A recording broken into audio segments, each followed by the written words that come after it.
Sampurasun nepangkeun sim kuring Hilmi Faizi pamilon pasangkiri ngadongeng di SMP Negeri 5 Depok.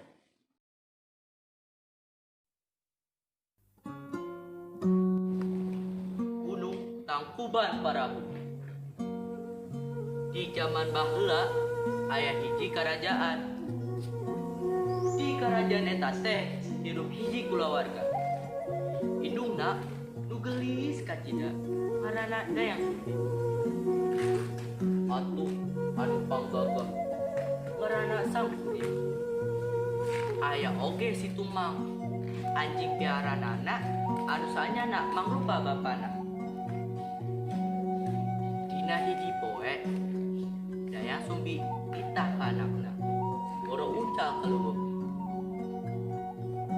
Sangkuriang kadieu kaseh ambu teh hoyong ati uncak.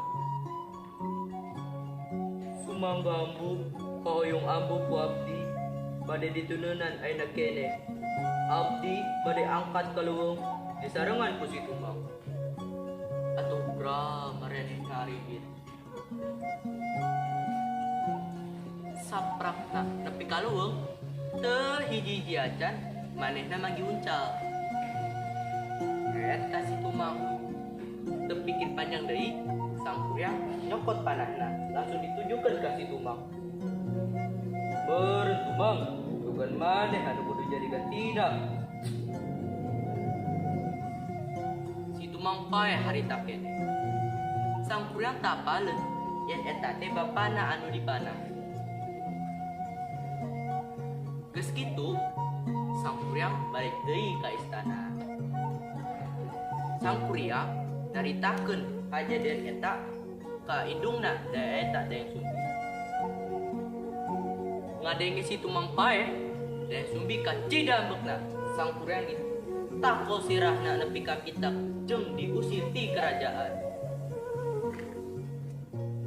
Tahun-tahun manehna ngubara dipikir panggih jeung hiji awewe anu geulis kacida.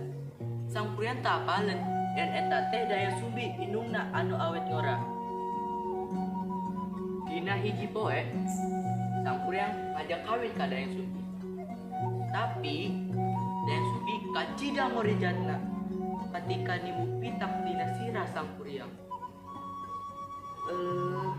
Geuning eta teh anak aing. Dayang Sumbi ngajukeun dua syarat anu hese pikeun ngagagahkeun niat Sangkuriang. Anu kahiji nyen situ, nu kadua jeung parahuna.